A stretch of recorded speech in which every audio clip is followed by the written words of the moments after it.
Hello everyone and welcome back to Let's Play Super Mario 64. In the last part we finally accessed the second floor of the castle, accessing some new worlds in the process, especially Wet Dry World here, and now it's time for us to go finish this specific level off. Now, the next mission is our red coin mission for this world, and it requires us to access the only chunk of the level we haven't seen yet, this gate here in the corner. You can only get beyond this metal fence either if the water is at its highest altitude, which I think you can only get it at its highest altitude by actively jumping into the painting like so. I don't think there's a switch that gets it this high. Or by using the level's cannon. The DS version added a third way to get in here, using, I think, Luigi in specific. But we're not talking too much about DS as we go through this, as I'll probably do a follow-up LP to this in some form down the line just to showcase that game's exclusive features. I don't know when, but probably. So the new section of the level here is this random little model town that's always felt just so out of place compared to everything else here. And the 8 red coins are strewn about it. You can get one at the start just near the little bell tower in the distance, but the other 7 are located in places that are largely beneath breakable blocks. So you need to hit that little water diamond to lower the water to its ultimately lowest elevation, and then platform around to break the blocks from there. Some of the platforming here can be kind of tricky, and I think that's because this star technically does require the wall jump to get up to some of the roofs to destroy some of the blocks and thus get some of the red coins. But there might be... there's a switch in the distance behind the one house that we saw earlier. Stepping on that definitely makes some more breakable blocks appear that you can use as a staircase in one chunk here, but I don't think it allows you to get up to any of the roofs more easily, so mileage may vary on that.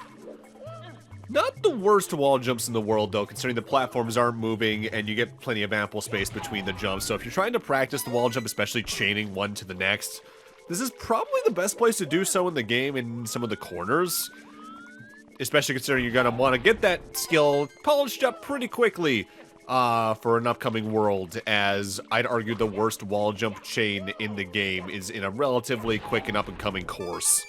Thankfully, you only need to do that if you're trying to use the cannon in that level, or if you're trying to get the 100 coin mission, but worth noting, all the same. Seeing this area does remind me, though. I know I said a moment ago I wasn't going to talk too much about Mario 64 DS in this LP, and that is ultimately true. But one thing they did do in some worlds is actively add a couple of more stars. And what they would actually do is bring the silver stars in from Galaxy, where you need to collect 5 of those in an area, and then they'll form the main star. I believe Wet Dry World has a silver star, and I think it's in this area, which, honestly, in that case, kind of redundant feeling, considering the red coins are already there, but, oh well. Also, one of my favorite enemies in the game is in this level, and it's the one that's listed on the tin for the level in the painting. They're called skeeters. They're little water bugs. I don't know why. They're the right kind of goofy where they're adorable to me. Which is interesting because usually, like, things with that big of a buggy eye type look actively intimidated me as a kid. Mind you, I was just very easily intimidated as a kid to begin with, as we've covered prior on various other LPs. Like, I think one of the few times I could think of were like, no, this intimidation was deserved was Jet Force Gemini, because that game is brutal for a 6-year-old to play. Also, it's just a brutally difficult game. I'm not sure if I ever finished that game. If I did, I think I may have just booted into my brother's save file, and he just kind of guided me through the final boss. That sounds like something that would have happened. But it's been a while. Turns out when you're over 20 years removed, your memory about things like that can get a little weird, especially if it's not something you're super focused on. 1 star remains in Wet Dry World, and we're once again going to have to head back into the downtown area. They call it the Quick Race through downtown. It's not an actual race, because Koopa the Quick is nowhere to be seen. Instead, we're more racing against time on 2 different vectors. For one thing, we need to actively press the weight switch down here to make some blocks appear in that fenced-off area in the distance. Then we need to take the vanish cap in this area and then get into that fence before it fades. The blocks that get generated in the fenced-in area are just to help you platform up, and I think as long as you are good about your jumping, you can do wall jumps to get up to where the star is, but using the weight press switch helps a lot with that. I did technically name the task you meant to do here in Inverse 2. You should get the vanish cap first, because it lasts just slightly longer than the weight switch does over here. Worth noting, once you get into this downtown area, you can leave, but it does make for a pretty good place to make an ending for the 100 coin star in the case you're having issues with that otherwise. But that just depends on your playstyle. I think there's already enough coins up in the upper area to get the 100 coin star done, no problem. But if you're having issues or you're not wanting to deal with certain enemies a bit more, you can just do that. For instance, I forget if I actually do it in the footage. You may notice there's a weird little purple grape-looking enemy near the top of the level called Chukya. Their entire thing is they walk towards you and they grab you like King Bob-Omb and throw you. But if you can get behind them and throw them, I think that's a guaranteed blue coin? This 100 coin mission is ultimately pretty easy just because there's so many ways you can get 10 coins plus at a time, like the item blocks, like the blue coins, which I think in this level gives about 30 and all that. The big thing to watch out for is placements of a 100 coin once again, namely from some of the item block ones, because if you, like, say, grab a coin that's number 100 while jumping from a block like that, it might spawn just high enough you need to make a precise double or triple jump to make that, and those might be not quite impossible, but pretty hard to do in some cases. Also, watch out for the guys that throw you. They will very nearly kill you if you're not careful. That's number 100, and with that, our time here in Wet Dry World is concluded, and thus let's move on to our next course. So the next course for us is still in that central area, as while we've already done Snowman's Land and now Wet Dry World, the painting we saw that has all the little mushrooms on it is our next destination. That is just behind us over here. No, nothing special to really worry about with jumping into this painting. It just might not seem like it's a painting because it's a smaller one. This is Tall Mountain. Mission 1, scale the mountain. Pretty straightforward. There's a star at the top of the mountain. Go get it. Now, last time I believe I mentioned that Snowman's Land is the last of the very straightforward platforming levels. I feel like I should rephrase what I said there. It's the last of the more open platforming levels, as what remains in the game that aren't gimmick levels like Wet Dry World was are these more linear, slightly more intense platforming levels, closer to, say, Womp's Fortress than, say, Bob-Omb Battlefield, whereas Snowman's Land is very much a Bob-Omb Battlefield type situation in that regard. Technically speaking, the next gimmick level is technically a level like that as well, but its gimmick really makes it shine a lot more than, say, Snowman's Land does or Bob-Omb Battlefield. The only real issue I have with climbing up Tall Mountain itself is actually the log we just went over. That's the same type of log you could have interacted with back in Lethal Lava Land that I avoided doing so using the wing cap there, but we can't do that here. As, for some reason, just that log being that much smaller makes it that much harder to deal with, because you have less space to work with. Thankfully, there's usually other routes around the mountain that avoid you using that. Otherwise, there's only really one star that causes me some issues in here, and that's because it's a star where, if you mess up, you're dead. And those aren't too numerous in the game, but when they actually pop their ears in, it's rough. It's rough. So, a moment ago, we heard the sounds of a monkey, and I think we're actually about to hear it again coming up here as I cross this little bridge. That is an enemy known as an ukiki.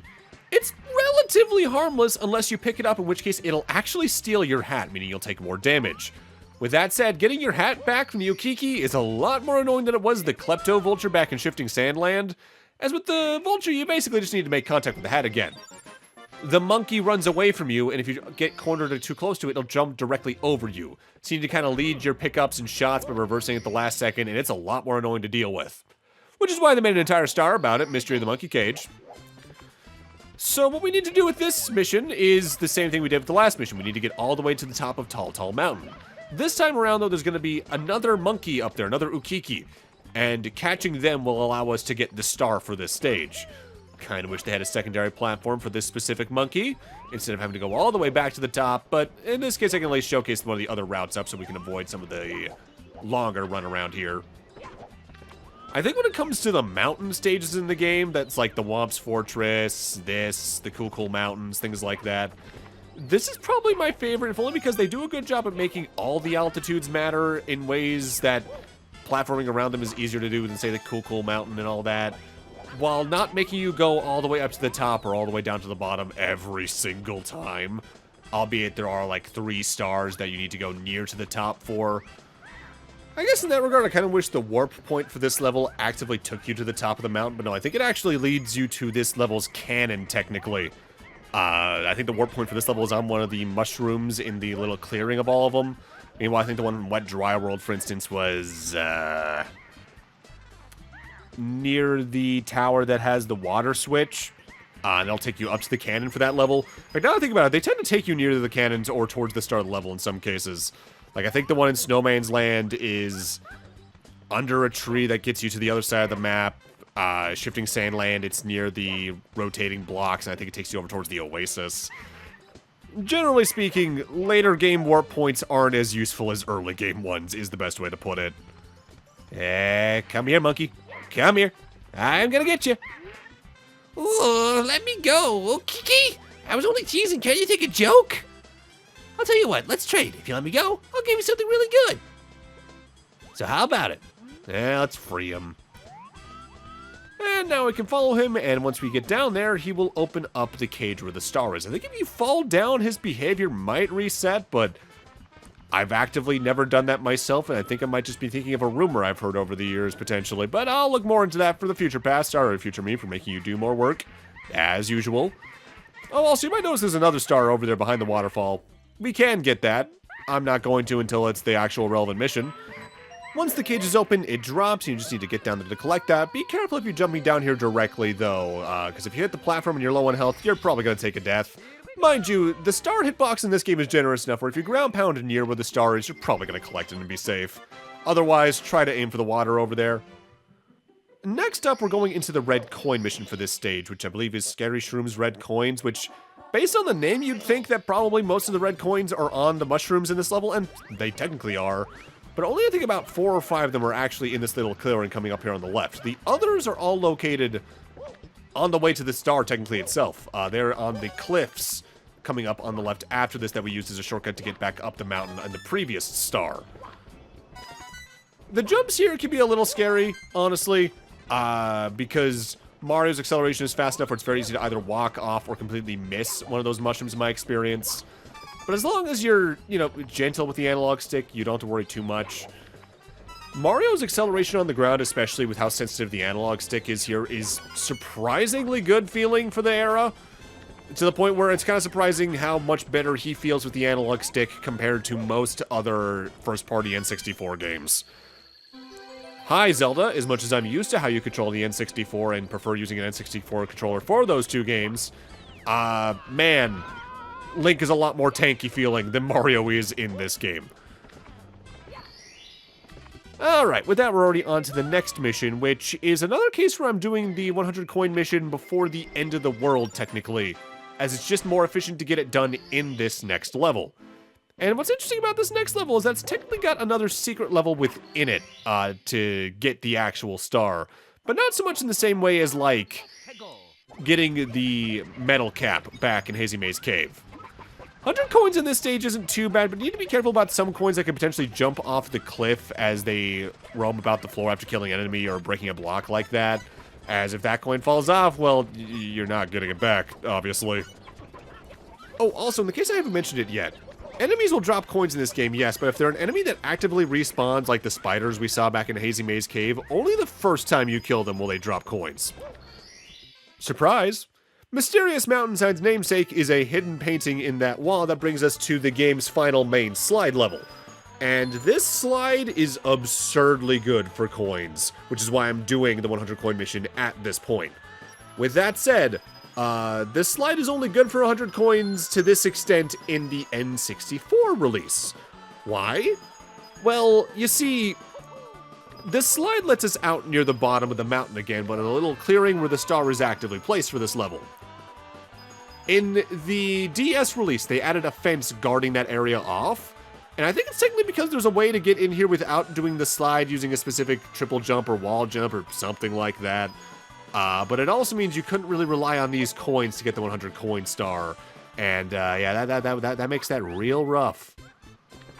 But since this is the N64 version, I can just jump down and go get some more coins from here.